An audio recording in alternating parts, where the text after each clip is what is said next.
The problem. Enbridge, Canadian oil giant, continues to breach the easement they were granted in 1953, pumping tens of millions of gallons of oil daily through the two 66-year-old dilapidated pipelines across the turbulent waters of Michigan's Great Lakes. This poses an imminent threat to the largest freshwater basin in the world, and over 35 million U.S. citizens who depend upon them for safe drinking water, income, and industrial shipping, as well as recreational enjoyment. 16 years past its termination date and suffering from rust, corrosion, mussel incrustation, missing protective coating, and massive dents, along with missing supports that were once intended to anchor the pipeline to the jagged basin floor of the tumultuous Straits of Mackinac, it's only a matter of time before Enbridge's Line 5 pipelines rupture, spilling oil across the Great Lakes, utterly destroying the region and painfully impacting the whole nation. Our goal is to ensure that the state of Michigan takes immediate action to promptly shut down Enbridge's Line 5 and prevent the imminent danger of a catastrophic oil spill in the Great Lakes before it's too late. Why is this place so important? Nestled between the lower and upper peninsulas of Michigan lie the Straits of Mackinac. These narrow waterways join two of the Great Lakes, Lake Michigan and Lake Huron. The two communities on either side of the straits, St. Ignace and Mackinac City, are connected by the 5-mile-long Mackinac Bridge. The region's stunning lakeside views and picturesque Mackinac Island make it a popular tourist destination. The straits are not only an impressive illustration of breathtaking beauty, the waters here carry great historical importance as well. Dating back to the 17th century, these strategically important waterways led to the influential fur trading center, Michilimackinac. And to this day, the straits continue to play a huge role in shipping goods and raw materials across the country and around the globe. The Straits of Mackinac also support an enormous portion of Michigan's fishing industry, as well as the all-important tourism business in northern Michigan, also largely dependent on the straits. In the community of Mackinac City, tourism to and from Mackinac Island makes up almost their entire economy. The traffic through the Straits of Mackinac to the far reaches of the Great Lakes supports and provides the employment of countless people throughout the region and beyond. Not only are the Great Lakes and the Straits of Mackinac inspiringly beautiful and economically important, but they also create one of the most ecologically sensitive areas on Earth. Containing 20% of the world's fresh water, the Great Lakes are truly a national treasure worth more than gold. In the midst of a global freshwater crisis, the Great Lakes continue to serve as arguably the greatest and most vital of natural assets, providing us with the world's largest clean freshwater source. Because, as we all know, there is no life without water. Over the last 66 years, the Enbridge Oil Company's Line 5 pipelines have been used day in and day out to pump oil through the Straits of Mackinac, between Lakes Michigan and Huron, along with over 400 streams and rivers running throughout Michigan's Upper Peninsula. The Canadian company ships about 23 million gallons of Canadian oil and petroleum products per day, down through two geriatric, battered, and rusty metal pipes stretching through the turbulent waters of Michigan and back up into Canada. Why detour through someone else's country? Well, neither Ontario nor British Columbia would allow the oil giant to run the perilous pipelines through their provinces, convinced this was far too dangerous a risk to both the public safety and that of their environment. Where it was granted an easement allowing them, under strict guidelines, to build their two oil pipelines along the lake bottom and through the public waters of the Straits of Mackinac, through which to run their oil for a period of 50 years. Now, in breach of the easement, both in that they are past their termination and that they have failed to adhere to the guidelines, demanding that the pipelines be inspected regularly to monitor for safety issues, Enbridge continues to disregard U.S. law and flood these old and deteriorated pipelines daily with tens of millions of gallons of toxic crude through the notoriously turbulent waters of the Straits. In doing so, the infamous oil giant, responsible for countless catastrophic spills, continues to flaunt its power, negligence, and lack of regard for lives and property of U.S. citizens. Line 5 is only supposed to operate 50 years before being shut down. Currently, Enbridge is still pumping oil, about 23 million gallons daily, through the pipeline. The line is aging, deteriorating, and pumping increased amounts of crude material through critically damaged and unstable structure. It's not a matter of if, but when the pipeline will rupture and burst, destroying the invaluable fresh water source that is the Straits of Mackinac, its transportation routes, employment, lives, and its special ecosystem. Line 5 has actually spilled 33 times, spewing at least 1.1 million gallons along its 635-mile length since 1968 alone. The Pipeline Hazardous Materials Safety Administration indicates that Line 5 has 2,400 known defects as of 2011.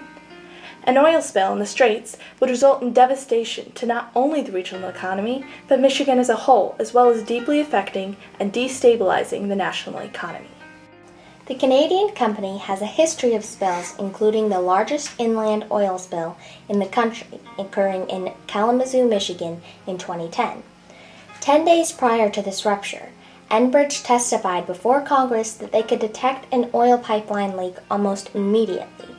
However, the 6-foot rupture in Kalamazoo went unreported and undetected for 17 hours. Most recently, a segment of Enbridge's Line 25 pipeline exploded in Kentucky, resulting in 1 death and multiple injuries. Enbridge's poor safety record proves their lack of regard for environmental responsibility and for the communities devastated by their negligence. The main issue is that this is an elderly, dilapidated, damaged pipeline that has surpassed its age. You know, it had an age of 50, supposedly, and it's now in its late 60s. So it's too old, and the risk of a leak is too catastrophic to make up for the benefit that the people of the state of Michigan actually receive from this. The question is, well, why do they have to come here? And the answer is because Ontario wouldn't allow it to go through Ontario because it was dangerous. And British Columbia won't let the oil go through British Columbia because it's dangerous. They had video, they had old-fashioned video when they were putting the pipeline in originally. And what they had to do was drag these long sections of it into the, that was like a channel they had to make, you know. And anyway, part of the coating came off when it was being installed. Really? So it was already damaged from what it was supposed to look like from the minute it went in that water. What is cost effective is the more gallons they put through this pipeline, the more money they make. And of course, when it ruptures, which it's not a question of whether, it's just a question of when, their business will be ended, their company will be ended, but we will be ended as well. Our understanding is that it really provides maybe 15% of the oil that runs through here is all that remains in the state of Michigan. The rest of it goes to Canada. We're an orphan. This pipeline is all by itself over here. There is no cleanup equipment to deal with this pipeline. Realistically, there's no significant source of oil, natural gas, or revenue gained by the state of Michigan. Only about 15% of natural gas produced by the pipeline stays in Michigan, the rest being shipped to Canada. Even the tax revenue is incredibly small compared to the billions of dollars that would be needed for cleanup in the event of an oil spill. The benefits of keeping the pipeline in operation are heavily outweighed by the devastation that will ensue when the pipeline ruptures. The U.S. Coast Guard has issued a statement declaring it would be nearly impossible to clean up an oil spill in the Straits. This is partly due to the underwater currents carrying the oil in every direction. The other part is due to the lack of cleanup equipment available. Adawa, Chippewa, Adawa, Anishinaabe is the tribal name, owned all of this.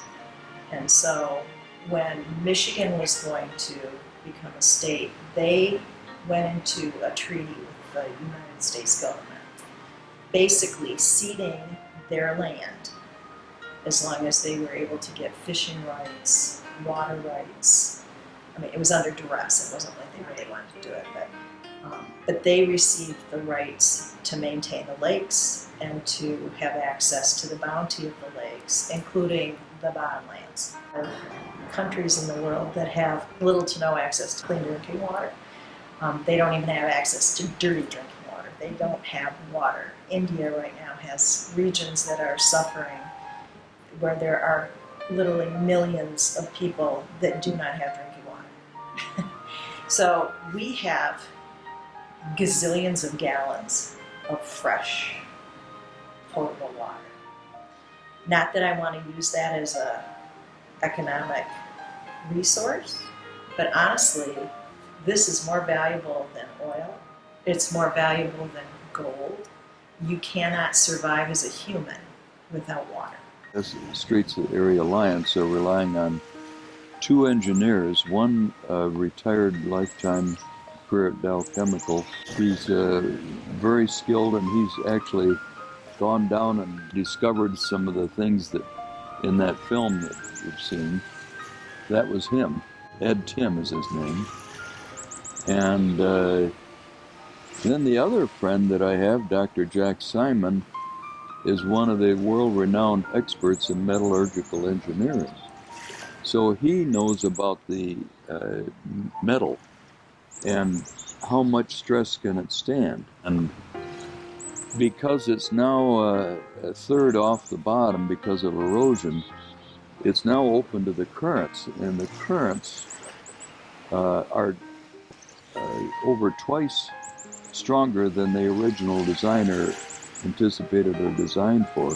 And it was 100% on the bottom, so it wasn't in the current at all. And now a third of it is in the current. He said it could rupture at any time. Damage is so catastrophic, there would be no steel because no ore could, they would shut down all shipping. Taconite, which is what makes steel, that's the little pellets that come through here and go to Chicago and to Gary, Indiana and everything. That's required for building military vehicles, armaments, all of those things. So if you don't have shipping, you're going to have to schlep it on trucks, which, you know, these guys carry like, I don't know, 80,000 tons. No boats to Mackinac Island, instantly. So it'd be instant and total catastrophe, all because they won't follow the law. And I say they, the government, the company, everyone involved has refused to abide by the Great Lakes Submerged Lands Act and have that examined to see if it's safe. Not only is Enbridge endangering the safety of the Great Lakes and the region's economy, environment, and communities, but they're not adhering to the law. There's been 4 independent studies called risk assessments as to what would the damage from a rupture be. There's no question the Coast Guard would shut down all shipping. There's no question that anywhere from 700 to 800 miles of shoreline would be contaminated. Suddenly no more iron. It would be devastating to the national economy. No more farm crops, wheat and corn, what it goes to Milwaukee and other ports would be shipped, to the world market. So it would devastate the farmers. We know that it would, St. Ignace and Mackinac Island take their water from the lake. They'd have to shut it down fast, and so they'd have no water. And if they didn't, the oil would destroy their water systems. So we know that there'd be no water. We know that it would soak into the aquifer, and all the people with wells would have their wells destroyed. I represented, as I say, Sheplers and a number of other local businesses. I can tell you if tomorrow they couldn't go to that island, not only would the employees lose their jobs and they couldn't pay the mortgages on their houses and their homes, but that business owes money to banks. They would have to declare bankruptcy. So these measurements of who would lose their jobs doesn't begin to measure the total impact of the bankruptcies and the devastation that suddenly no more money, and yet your obligations don't end. Sitting here, who would want to have a cottage on an oil slick? Yeah. So my property would probably be worth maybe 30%, the experts say, or maybe 35 of what it is today. The evidence is mounting that the Line 5 pipeline needs to be shut down permanently.